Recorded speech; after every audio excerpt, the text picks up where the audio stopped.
Good evening, everyone, and welcome to another new episode of Amrita Cafe. In this discussion of Amrita Cafe, we will be learning about the new features of new NEP pros and cons, and what is the vision of education as per the new education policy and how it is beneficial in India. Tune into this discussion with Dr. Manoranjini V, Principal Amrita Vidyalayam Ernakulam, who will put light into the vision of NEP and the challenges in implementing it. Welcome to today's session, ma'am. Thank you so much. Thank you for joining us today, ma'am. So, what is the new education policy of India? We can start with that. Okay. Thank you for the question. New education policy mainly focus on the structural change. The first and important thing which we can, find out that is there is structural changes. Till now, the structure is secondary and senior secondary. 1 to 10 it is secondary and then senior secondary. So there were importance has been given to 10th examination and 12th examination. Now that has been changed by the NEP 2020, and the first structure is 5 years. That is preschool to second standard. Preschool, LKG, UKG, first and second. That is one structure. And then next structure is third, fourth, and fifth. 3 years next structure.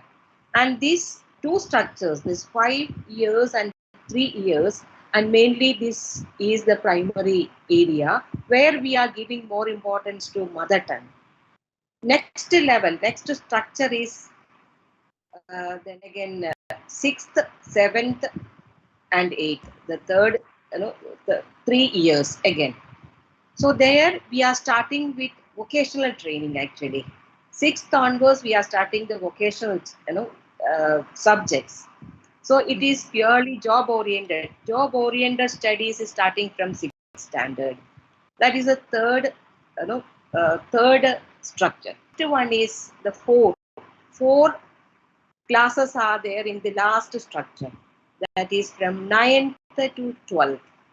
It is another structure. So it is 5 plus 3 plus 3 plus 4. This is the structure. So in each structure, there must be a kind of board examination to qualify for the next level. 5 years, and there must be a qualifying examination to next level. Then next 3, after 3 years, then again there must be a qualifying examination, 3, 4, and 5. 5th standard, there must be a qualifying examination to 6th standard. And then 6, 7, 8. 8th standard, there must be a qualifying examination to 9th standard. So 9th, then, and 12th only. Next examination, important examination in 12th standard. And this is actually the structural changes that is going to be implemented. Here, while seeing the structure, we can see that we are giving more importance to early childhood education, starting from pre-KG. And then mother tongue. Till 5th standard, we are introducing mother tongue. That is another area we can see that there are a lot of changes. And now, till now, there are English medium school or even the mother tongue. The children, they are studying completely in mother. But here, 5th standard, we are giving importance to mother tongue. And then 6th onwards, we have vocational subjects. That is another step. And the children, they can take subjects like chemistry with economics, or chemistry with accountancy, or physics with accountancy. That such a way there is selection. They can select according to their passion and their likes and dislikes. They can choose subjects. That is another advantage of this new education policy. So then again we introduce foundational literacy and numeracy. That is another change we can see in the new educational policy in school level. Okay, this is actually The summary of new education policy. So what are your thoughts on NEP 2020? So it is actually ever we had in India. And then again, expenditure of 6% on education is very good. And there is 6% education that is coming up.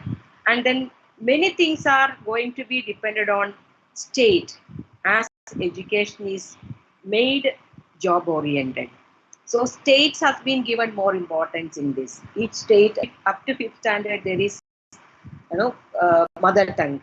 So each state is given freedom to implement this education policy based on the structure and job opportunities in that particular state. That is another advantage what I found that it has, the new education policy has. Then again, the training and assessment policies, there is 360-degree assessment policy. There is scope for self-assessment too. So that's really attractive and really children feel relaxed. So the assessment pattern is going to change. That is another advantage what I found that the new education policy, it highlight on the education while we are changing the structure in the assessment pattern also. It is learning outcome oriented assessment. So till now it is mugging up and the children are mug up and the examinations, it is rote learning, encouraging rote learning. But with the new education policy, we are giving importance for self-assessment and outcome-based assessment. So what children they learn, so that is being assessed.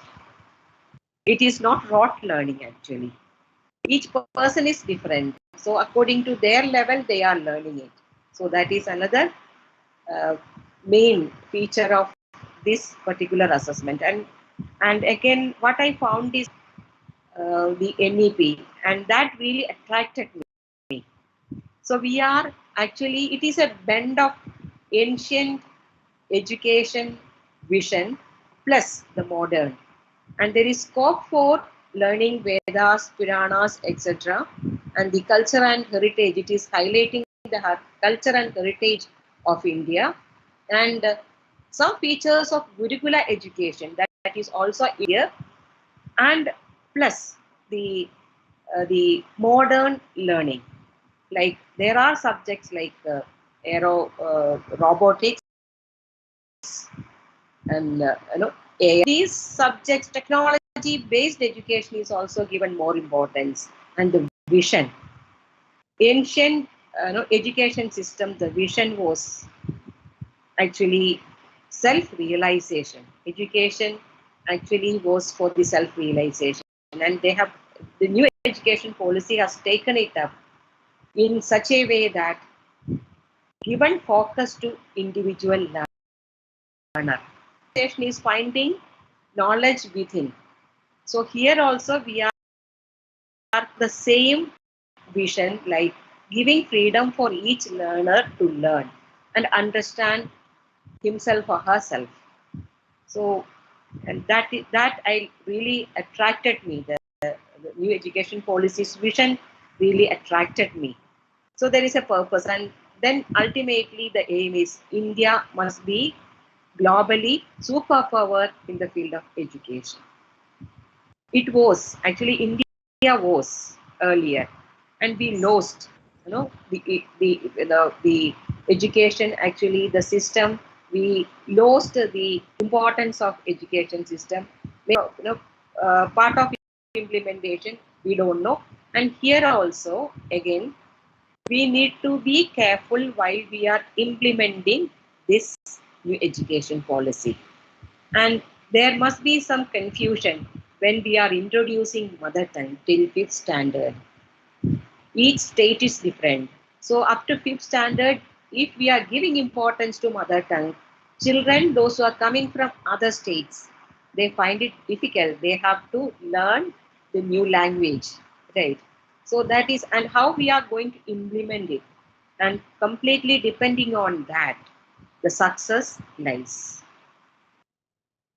Okay. So far, like, how effective is the new education education policy? Yeah.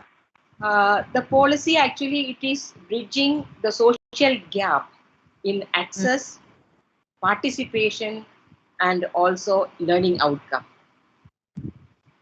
So it is actually it is bridging the social gap.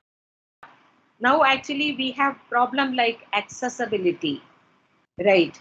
Children may not be all kind of children. All there, each person is different. So there are personal differences, and we are not that much focusing on the personal differences right now.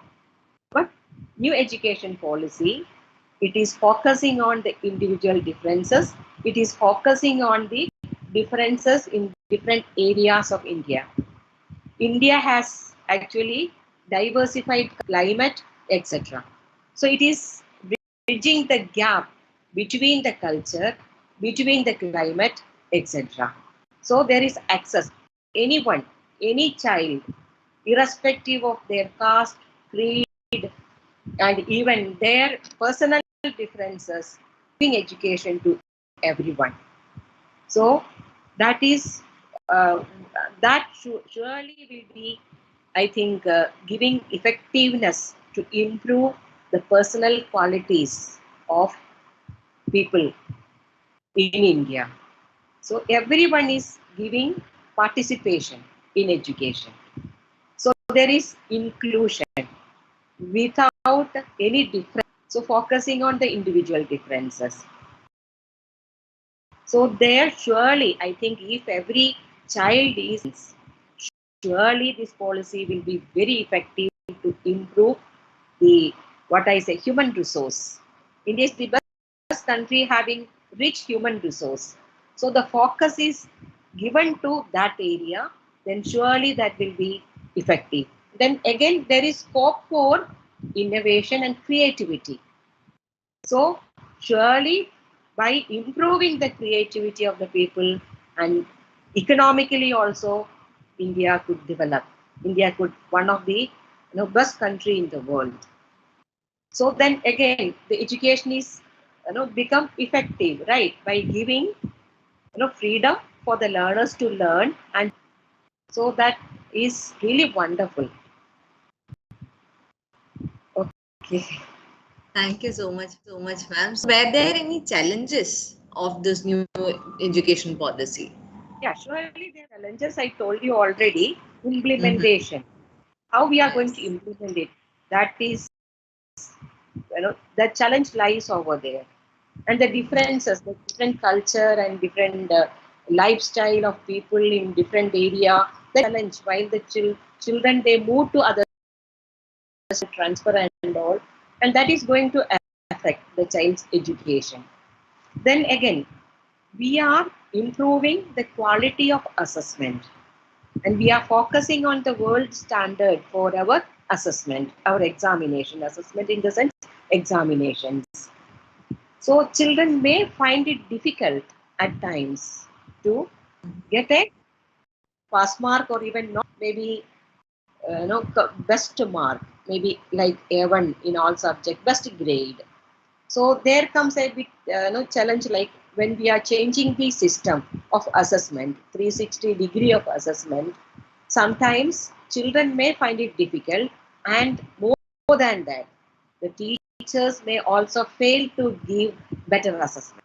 So the teacher must be best teacher, qualified teacher, and there lies another what I say challenge lies over there. The teachers' quality, we need to improve the quality of the teachers by giving best education, teacher education, and best training programs for the teachers. So that is another challenge we are facing, and now we are facing the problem like we have at the same time. And why there is shortage of teachers? Because the quality of the teacher, the quality teacher, we need to pay best salary. So that is another challenge we have for getting a good teacher. And even unless the government is looking at the better pay comfortably, the teachers must be able to live better pay. The pay scale, if it is not improving, even in the private sector or in any schools or any colleges, and we may find it difficult to get best teachers. So that is another challenge. Then again, the 4 years degree program. Sometimes the bright students may find it bit boring, like it is lagging. Now 3 years, we don't know that, again depending on the implementation, and the bright students may find it is lagging, they get bored. That is another concern. Then again, one more, if you are asking about the challenges, the cost. Education, as per new education policy, education become costly for getting our kind of subjects. My subject is so and so. For getting that particular subject, I have to sometimes go to a different state or different places, and that again depending on the marks, right? For getting the passionate subject, and it may be costly. So, like, how beneficial it is for the teachers? It is beneficial, even though I discussed about the quality of teachers. Beneficial for the teachers to improve their talents by attending training programs. So the great teachers surely will be attracted towards the best colleges, universities, and schools. Each school is a hub. For getting into a best school, then they need to have the quality. So the great teachers, to become a great teacher, and that is actually a challenge for the teacher, right? Teachers need to qualify that, the examination. So the real passionate teachers, they find it that is really helpful for them for getting into the best colleges and best schools. So the caliber being identified, and then they will be getting benefit out of it. And there are scope for, and even from outside universities, and new education policies giving importance for other universities outside India. So getting into that particular college or school, and the motivated teachers and inspiring teachers, they find they are getting best offers. There is scope for improving own quality. And there is freedom. There is complete freedom. Since each school is a hub, teachers, they get a chance, specialized teachers, they get a chance to exhibit their talents. And they can mold, best personalities also. Every teacher is looking at, every passionate teacher is looking at molding the best, child or brain. So there is scope for that. So that is the benefit the teachers are getting. More than salary, teachers are looking at, producing or molding, what is there in the child. Thank you so much, ma'am. So what features of the new education policy? Okay. So the features means the structural change. That is one feature. Yes. Again. So again, what I say is the feature in the sense, when we think about the features, there is chance for the children to learn their passionate subject. That is one feature of education policy. School from 6th standard onwards, children are able to learn their passionate subject, and it is job oriented. New education policy is giving more importance for jobs. So even from school years, it is job oriented. So the talented will be able to be innovative. They can do research. There are scope for research and innovation, and they can be very creative. The children can be creative. If they choose the passionate subject, there is scope for creativity. And it is helping the children to improve their skills. Okay. Thank you so much, ma'am. So, like, what is the vision of education as per the new education policy? Yeah, the vision of education policy is to instill among the deep rooted culture and ethos of India and being a proud Indian.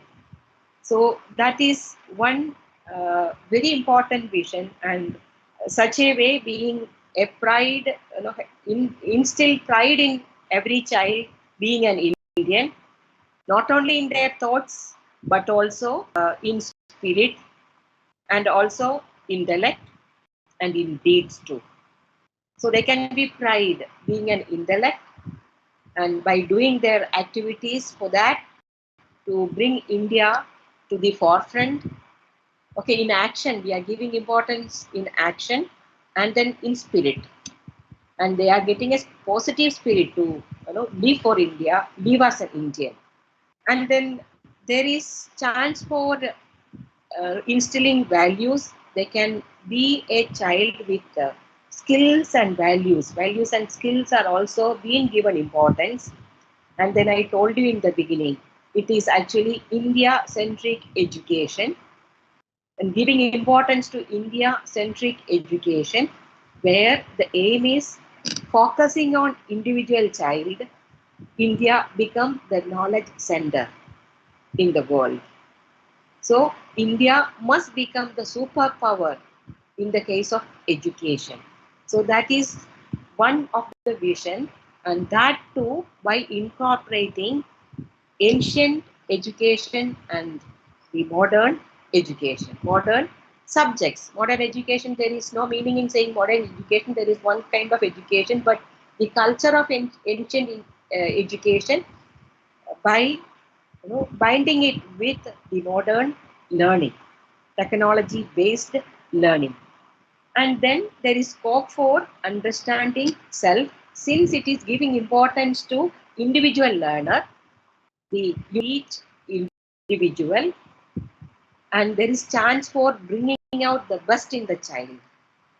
So bringing out the best in the child, and that is actually taking them to become a lifelong learner. And education is not for life, it is beyond life. It is for self-realization, to understand self, and then to know ourselves, and then bring the best, and what I say, uh, understanding that the knowledge is already there within us. I was just taking the quote of Swami Vivekananda, the knowledge is within us. So there is chance for that, and that is the vision, self-realization with the modern kind of education blended with ancient culture and heritage, aiming at individual learner. There is scope for improving. There I told you earlier, like creativity, innovation, and research. There is scope for creativity, innovation, and research. So by doing all these things, we all know that by being creative, and we get a chance to understand ourselves, right? And we clearly will find out that I was knowing it, I know it, or even it is there. All knowledge is within us. So, and that is actually the vision. Self-realization is the vision, and uh, be a lifelong learner is the vision, and the vision is India must be the global in the field of education. So, how do you think the new education policy is going to transform India, and how beneficial it is going to be for India? Yeah, that's why it is transforming India by focusing on India's ethos, the kind of culture we have, the heritage we have, by instilling the pride in each learner. And we will be able to see that India surely will be getting more of Shankaracharyas, more of Chanakyas, and more legacies, right? So that will transform India into the knowledge hub where India is producing the legacy world. And with these legacies, India is looking at the improvement of the world. Loka samastaha sukhino bhavantu. And that is the scope for the education policy and improving India. And that's right. Even by saying that India become the superpower, what India focus on, India it into a place where we are supporting the whole world. We are living for the whole world, every countries of the world, and we look at these countries like there is. We used to say that find out ourselves in others. So India is doing that. India is finding India's own power in others. And surely India will be transmitting this power to the whole world. India become that such a way, India will be able to support all the countries the way they want to. And we know how India is supporting Sri Lanka, how India is supporting Ukraine, how India is supporting Russia, how India is supporting. We don't have that, but this is actually the aim of Indians. So India becomes the power where we are without ego, and we become the power of the world, the center of the world, where anyone could get the freedom to learn. So he's focusing on other universities, outside universities, foreign universities can start a university here. So India is looking at that particular freedom, right? So the real ancient India's culture, we all know that ancient India was having the deep-rooted education, the best education in the world. We can look at Nalanda, Takshashila, and these universities, world famous universities. All the schools and colleges become Nalandas and Takshashilas. With this particular national education policy of 2020. Thank you so much, ma'am.